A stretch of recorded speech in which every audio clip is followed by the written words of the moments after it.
Welcome to World Missions University's Teaching Techniques Ministry 113. This is Lesson 7, Creative and Critical Thinking. There are many bad teachers in the kingdom. Teachers who think they teach well, but really do not. All of them have the same downfall. They believe that they know. They believe they know everything there is to know about God, how to teach, about the Bible, etc.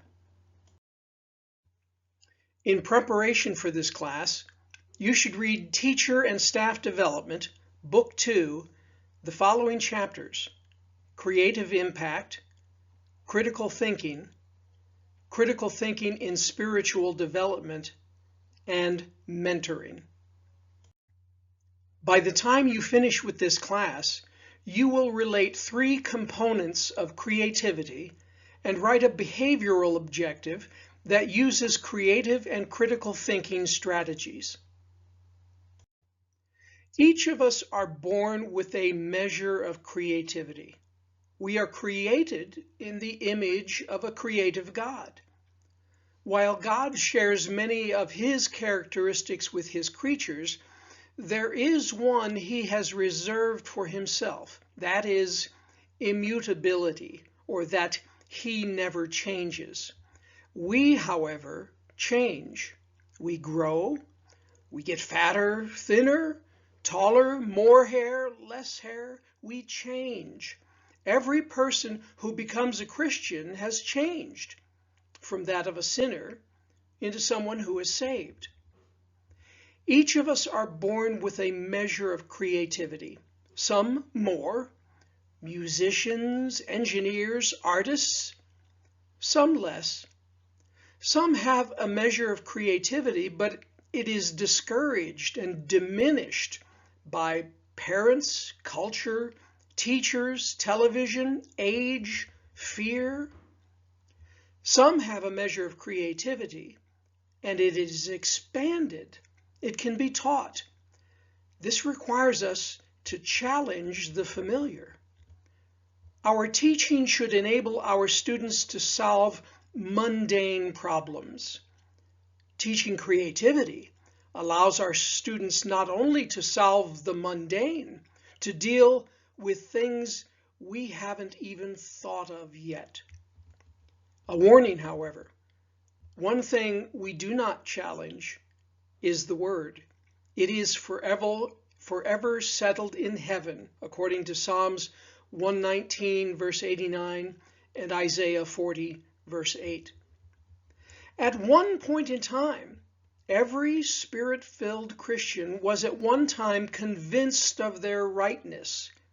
When the gospel was preached to them, they had to have changed their minds, recognized their sin, repented, turned away from their sin, became critical of their sinful nature. Otherwise, they never would have received the Holy Spirit. The danger is that once a Christian is convinced that the Word is true, they purposely blind themselves to anything outside the Word. The Word is settled in heaven. What was bound by Peter and the apostles is settled in heaven. Everything else is variable, based on new scientific discoveries, new information, new insights. We need to foster this attitude of questioning in our students. To build a foundation of creative and critical thinking, both in ourselves as well as our students, requires us to develop a real understanding of what creative and critical thinking is. Then we establish a conducive classroom climate by using 2 key strategies. They are to choose pedagogies or teaching methods and techniques most suited to creative and critical thinking. Second, we must build learner engagement and commitment to the capability. Creative and critical thinking is a set of skills or abilities, not a set of processes that we can go through a checklist to operate. The skills include the analytical, the ability to analyze things first, being open-minded, thinking of things no one else has considered before, of problem solving, ability to solve an important issue, organization, being able to structure a plan of action with clear goals and deadlines, and communication, which includes strong written and oral skills and the ability to listen and ask the right questions. We can encourage and promote creativity and critical thinking skills with our students. Encourage curiosity by finding out what your students' interests are and what really motivates. When you find out what drives them, encourage them to look deeper into it. For example, if you find that a student is really into eschatology, then encourage them to read books about Revelation, Daniel, Ezekiel. Be innovative and come up with what they think of different ways Daniel's vision has been interpreted in the past. Our students tend to use convergent thinking, which means they answer basic questions that do not require any creativity. Divergent thinking is the exact opposite. This way of thinking requires students to be creative. Do a lot of brainstorming, encourage students to think differently and explore different perspectives, and help students make connections to their ideas. Try and design lessons that utilize both convergent and divergent thinking. By teaching creative and critical skills, such as how to use your imagination, how to collaborate with your peers, and how to be self-motivated, you are showing students how to use their creativity. All of these skills are a pathway to making good ideas happen. Try and design lessons that can cross over the curriculum. By creating multidisciplinary lessons, students are able to make connections better. Try combining art with eschatology or music with the Gospels. Allow your lessons to intertwine, and you will see the wheels turning in your students' brains. Here are some exercises I want you to try, a series of questions. Number 1, how do you put a giraffe into your refrigerator? The correct answer to question number 1 is open the refrigerator, put in the giraffe, and close the door. This question tests whether you tend to do simple things in an overly complicated way. Number 2, how do you put an elephant into your refrigerator? Did you say open the refrigerator, put in the elephant, and close the refrigerator? Wrong answer. Correct answer.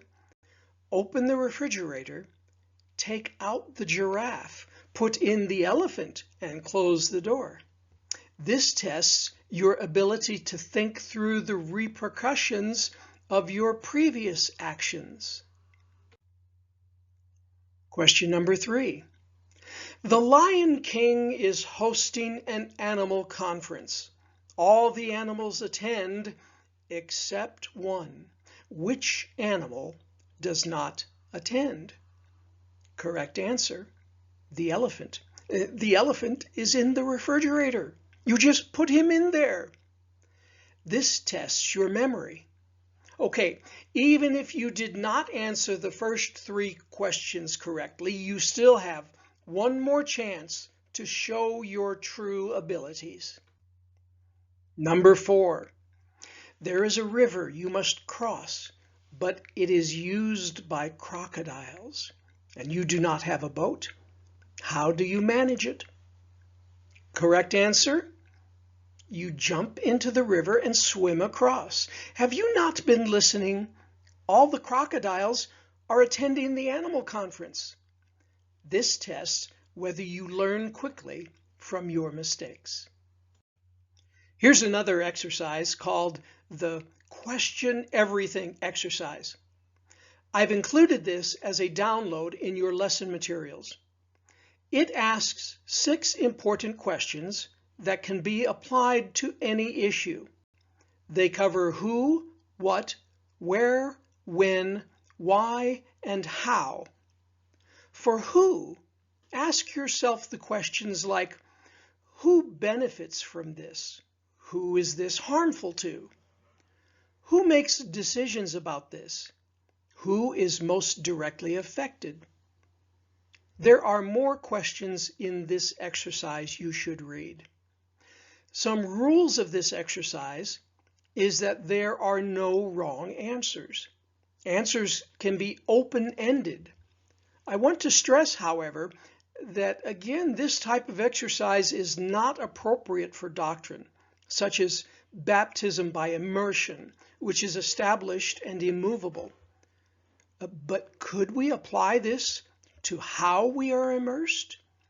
Traditionally, in Western culture, it has been backwards. Could we not be immersed face first? Straight up and down? Head first? That might be uncomfortable. I want you to take a moment to consider what creative and critical thinking skills can you teach in the stories of the days of creation, of Adam naming the animals, or the daily activities that took place on Noah's Ark. For the next lesson, read Teacher and Staff Development, Book 1, the chapter entitled The Teacher and Motivation.